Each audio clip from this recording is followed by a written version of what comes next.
네, 최신 재테크 트렌드를 다루는 하우머니 시간입니다. 정부의 잇따른 부동산 규제 완화에 더해서 이제 저금리 자금 이용을 지원하는 특례 보금자리론이 출시되면서 시장에 관심이 집중되고 있습니다. 네, 과연 특례 보금자리론이 무주택자들에게 내 집 마련의 절호의 기회가 될 수 있을지 매주 금요일 부동산 시황과 새로운 소식들을 알려주시는 송성현 대표 나와 계십니다. 어서 오십시오. 어서 오세요. 네.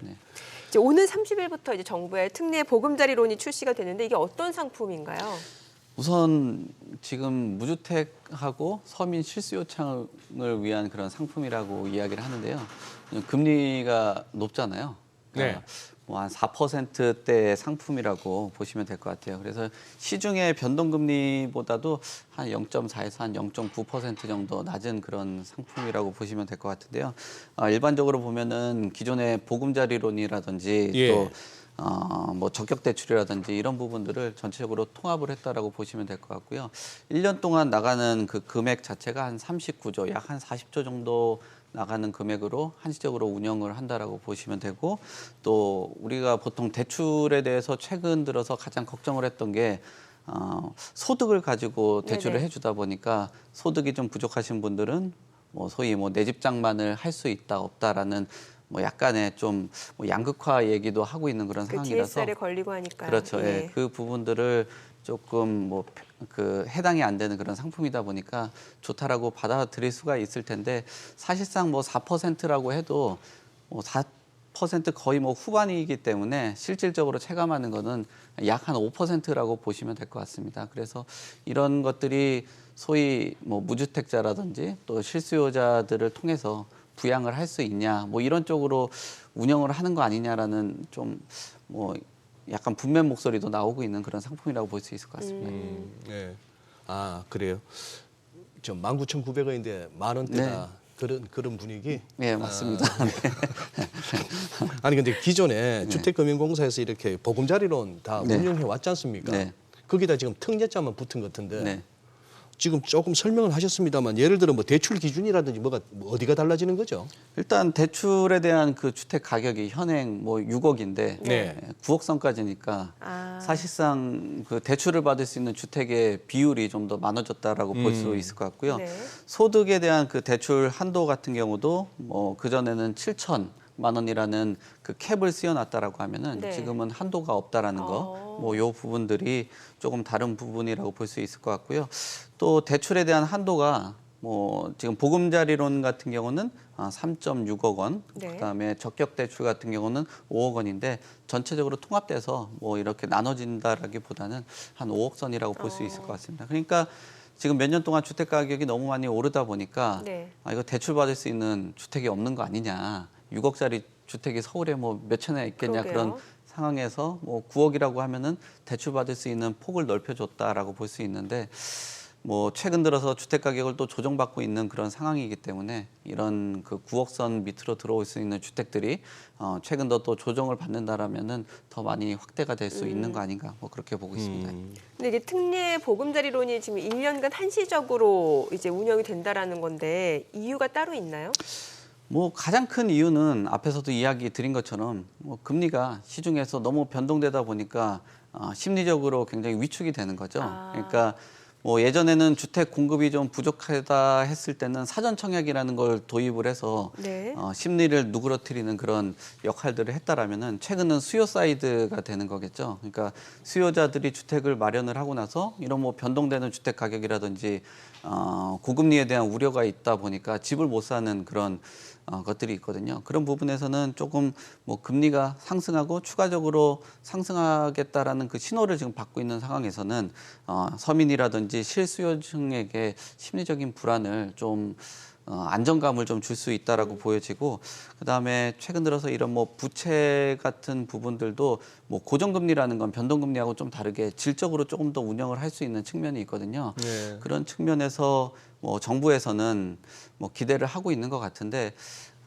사실상 이런 뭐 금리 인상, 뭐 앞에서도 서민 실수요층이라고 하는데 아까 확대된 금액이 9억 이상이라고 하면 9억대라고 하면은 사실상 서민 실수요층에 해당되는 그런 주택인지라는 의구심들도 상당 부분 갖고 있어요. 그래서 어떤 뭐 특정 계층에서는 이걸 조금 더 뭐 완화된 그 금리를 가지고 더 서민 실수요층에게 두텁게 좀 해줘야 되는 거 아닌가 뭐 그런 의견들도 나오고 있습니다. 예. 네. 그리고 지금 이게 예. 아파트 말고 오피스텔 같은 것도 가능한가요?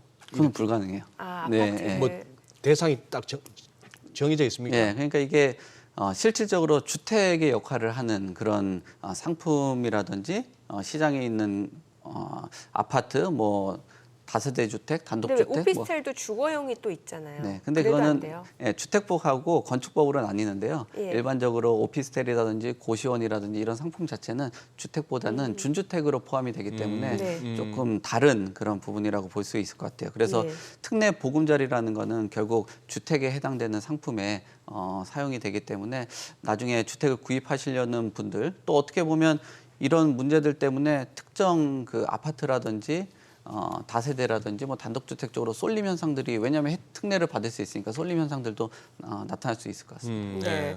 그 특례 보금자리론 대출 기준도 좀 궁금해지는데 LTV라든지 아니면 DTI가 어떻게 적용이 되는 건가요? 저도 내용들을 좀 살펴봤더니요. 전체적으로 보면은 이제 DSR 적용을 안 받기 때문에 네.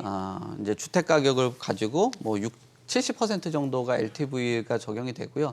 DTI는 60%가 적용이 됩니다. 네. 그리고 전매 제한 같은 경우도 뭐 8년에서 1년 정도 줄고 지금 실거주가 2년으로 폐지가 된 그런 상황이기 때문에 수요가 좀 더 부양을 할 수 있다라고 보여지고요. 네. 아파트하고 사실 이제 뭐 조금 다른 기타 주택 같은 경우는 일정하게 좀 차이가 있습니다. 왜냐하면은 5에서 한 10% 정도를 좀 다르게 주는데 사실상 아파트는 좀 규격화가 되어 있기 네. 때문에 뭐 대출이 나가는 그 입장에서도 조금 안정성이 있다라고 보여지고 있는 것 같아요. 그리고 규제 지역 같은 경우는 수요들이 너무 많이 쏠릴 수 있다 보니까 그렇죠. 이런 부분에서는 조금 더 그 비율을 좀 낮춰준 것으로 보여지고요.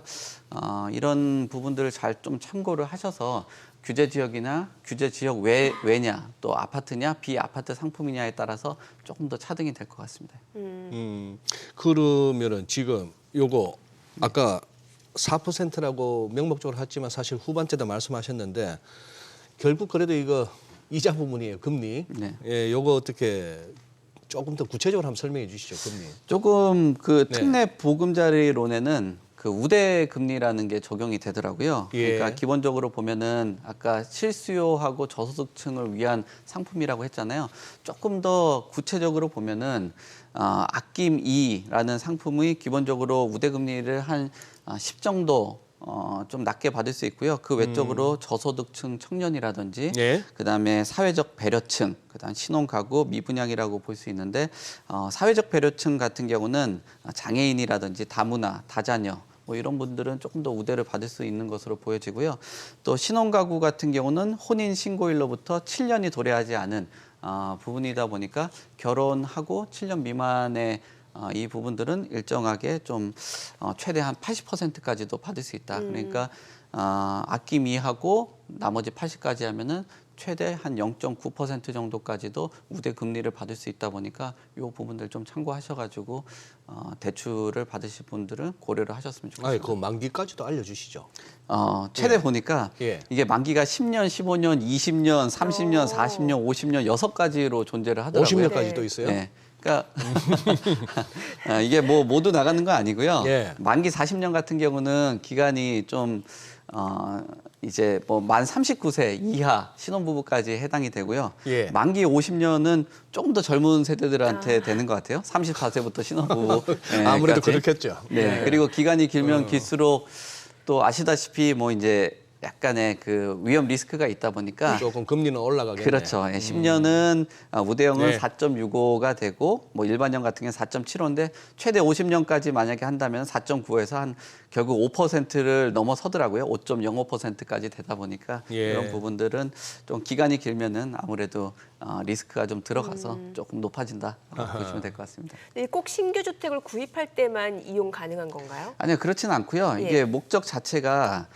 신규로 하시는 분 외적으로도 뭐 네. 자금을 또 활용할 수 있는 부분들이 있잖아요. 예. 그러니까 이 돈을 가지고 뭐 이제 주택 구입 외적으로도 또 이제 가계부채 뭐를 개선하기 위해서 예, 예. 돈을 좀 예. 대환을 해준다라든지 전세 세입자들한테 이주를 지원. 최근 전세금 못 돌려주는 경우들도 있잖아요. 맞아요. 이런 예. 부분들도 있어서 뭐 경제적인 뭐 효과라고 이야기하지만 집 사는 거 외적으로도 뭐 돈을 돌려준다든지 대환한다든지 이런 용도까지 뭐 3가지까지도 볼 수 있을 것 같습니다. 이게 꼭 무주택자만 신청 가능한 건 아닌 거죠? 그렇진 않습니다. 지금 이 주택을 뭐 처분 요건이 달려 있긴 한데 집을 사고 뭐 이제 주거 이동을 하시는 분들까지도 가능하고요. 다만 이게 주택 수를 늘리는 상품은 아니고 예. 실제 주거라든지 거주를 하는 용도이기 때문에 사실상 주택 수를 늘리는 그게 아니라 뭐 기간을 설정을 하고 그 기간 안에 처분을 하는 그 요건이 들어간다라고는 참고를 하셔야 될 것 같습니다. 네네.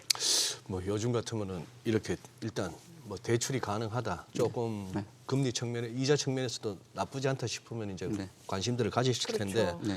요 특례 보금자리론 요 한번 요 신청하는 방법 뭐 주의사항 좀 구체적으로 한번 좀 알려주세요. 뭐 신청 방법은 뭐 기본적으로 보면은 사이트가 있잖아요. 사이트. 네. 네. 기본적인 그 사이트로 들어가시면 되는데 예. 내용을 보니까 특례 보금자리론을 관련해서 하신다라고 하면은 한국주택금융공사 홈페이지라든지 스마트 금융 주택금융 앱을 이용을 한다라고 보시면 될 것 같아요. 그래서 대출 한도는 신청일로부터 30일 정도 되고 뭐 2월 중에 2개월 안에 2월 중에 잔금을 치러야 되는 그런 부분들 좀 참고를 하시면 될 것 같습니다. 그러니까 홈페이지하고 스마트 주택금융 앱을 이용을 하시는 게 가장 조금 뭐 내용도 그런데 좀 상세하지 않을까요? 네. 이게 뭐 컴퓨터라든지 이제 네. 모바일을 능숙하게 사용하시는 분들이면은 좀 쉬울 수는 있겠지만 네. 왜 은행 가서 신청하는 게 편리하신 분들 계시잖아요. 그러니까 사람 얼굴 보고 소장님은 어떠세요? 후자예요. 그러니까 그런 분들은 네. 어떻게 은행 가면은 이거 어떻게 신청할 수 있는 건가요? 뭐 제가 이 내용을 정확하게 숙지는 신청 방법에 저도 뭐 신청하는 집을 갖고 있는 사람이기 때문에 신청하지는 않는데 일반적으로 보면은 기존의 보도자료하고 내용들이 나온다면 관련된 기관 쪽으로 전화를 하는 게 가장 좋고요. 그 그러면은 외적으로는 뭐 주택금융공사에 전화를 해서 그렇죠. 예. 시중은행에서 이용 그 대출이 가능한 건지. 그렇죠. 예. 그 부분들 하고 일반적으로 이런 상품 자체가 뭐 금융공사에서 판매를 한다라고 해도 일반적으로 은행 쪽으로 내려가잖아요. 예. 그러니까 뭐 대략적으로 은행 안에서도 된다라고 보시면 될 것 같은데 제가 말씀드리는 거는 이게 시중은행에서 뭐 활용을 하는 상품이 있는 곳들도 있고 없는 예. 상품들도 있더라고요. 그러니까 대략적으로 활용을 하시고 근데 보통 첫날들 가입을 하시려고 서둘러 하시는 분들은 보통 전화가 마비되는 형태들을 갖고 예, 있으니까 예, 예. 시간을 조금 뒤쪽으로 한다든지 뭐 하루 이틀 정도 얼마나 많은 사람들이 신청을 하느냐의 동향을 보고 신청을 하시는 게 좋지. 또 항상 이렇게 금리가 올라갈 때는 많은 분들이 고정금리를 선호를 하지만 최근에 시중에 있는 시장 금리가 약간의 뭐 조정이라든지 또 완화되는 그런 폭도 있거든요. 그렇게 되면은 나중에 다시 또 재신청을 하게 된다라면은 그게 또 마이너스가 되는 경우들도 있기 때문에 동향을 좀 살펴보고 얼마나 많은 사람들이 가입하냐라고 보고 좀 움직이는 것도 좋지 않을까라고 생각됩니다. 네네. 아까 설명하신 것 중에 그 우대금리 요건. 네. 근데 이게 대출 받아 가지고 집을 사긴 샀는데 네. 혹시나 집값 하락하면은 네. 그 우대금리 요건이 좀 뭐 또 달라질 수가 있나요? 이게 그 내용들을 보니까 네. 그런 게 아니라 그 대출되는 그 시기 자체를 가지고 하기 때문에 만약에 대출을 실행을 했다라고 네. 해서 시간이 지나고 나서 뭐 집값이 오른다든지 내린다든지 이거는 중요한 게 아니에요. 중요한 변수가 아니다. 예, 가장 중요한 거는 뭐든지 사인하고 나면 그렇죠. 예, 그 예. 뒤에는 뭐 등락의 폭은 그거 이제 대출을 받은 사람의 몫인 거죠. 그렇네요. 질문해놓고 보니까 좀 우문이었네요. 네. 네. 혹시 그러면 이게 이제 특례 보금자리론 자체가 좀 실효성이 있을 거라고 보세요? 실제로 이 혜택을 누릴 수 있는 네. 분들이 얼마나 될까요? 그 집을 소득을 좀 갖춰져 있고 예. 보통 생애주기라고 하잖아요. 예. 내 집을 좀 넓혀가고 그다음에 실거주를 하시려는 분들 같은 경우나 부담 가능하신 분들은 혜택이 되겠죠. 왜냐하면 소득 요건에 안 맞춰져서 했게 네. 되겠지만, 근데 실질적으로는 최근 들어서 주택 가격이 뭐 강하게 좀 조정을 받고 있다라면은 사실 저도 뭐 계산을 해보니까 최근에 그 상품하고 하니까 실제로 뭐 한 15만에서 한 20만 원 정도 선의 정도의 차이더라고요. 근데 주택 가격이 최근에 뭐 몇 천만 원씩 떨어지고 맞아요. 있는 예, 상황이라면 그 혜택을 누리기 위해서 주택을 뭐 대출을 실행을 해서 한다라기보다는 시장의 동향을 좀 살펴보고 조금 더 조정받은 금액을 가지고 사는 게 좀 더 현명한 선택 아닌가. 예. 금리의 사실상 몇 퍼센트 정도의 그 차이 때문에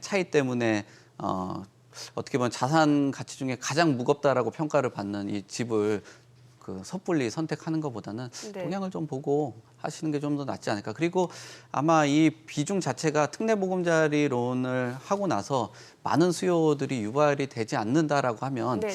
LTV를 예전에 기존에 있었던 정부처럼 뭐 70%에서 또 그걸 조금 더 80% 완화시킬 수도 있는. 더 넓힌다든지 금리를 좀 더 낮춘다든지 시중에 있는 금리가 더 낮아지고 있는 그런 상황이라면 또 경쟁하는 추이에 있기 때문에 뭐 시중의 인센티브를 최대한 누리려고 하지 않을까라고 네. 생각되거든요. 예. 지금 금리가 추가적으로 인상이 되고 있는 상황이고 또 시장에 있는 금리가 또 조정을 받는 국면이라면은 일반적으로 내 집 장만 하시는 분이 뭐 이렇게 서둘러서 새해 첫째 월부터 움직일 필요가 있냐라는 생각은 합니다. 그래요. 알겠습니다. 뭐 조금 더 부동산 시장 동향을 좀 지켜보면서 그렇죠. 또 이런 네. 혜택을 좀 가져갈지 말지를 결정하는 것도 괜찮은 방법이겠네요. 어쨌거나 정부에서는 이 부동산 경기를 여기서 더 막 경착륙으로는 몰고 가고 싶지 않다는 의지가 또 느껴지는 하나의 또 조치라고 볼 수 있겠습니다. 그렇죠. 지금은 네. 한 70% 정도 풀린 그 정도 수준이라고 예. 볼 수 있을 것 같습니다. 알겠습니다. 네, 알겠습니다. 네. 대표님 오늘 말씀 고맙습니다. 잘 감사합니다. 네, 들었습니다. 감사합니다. 네.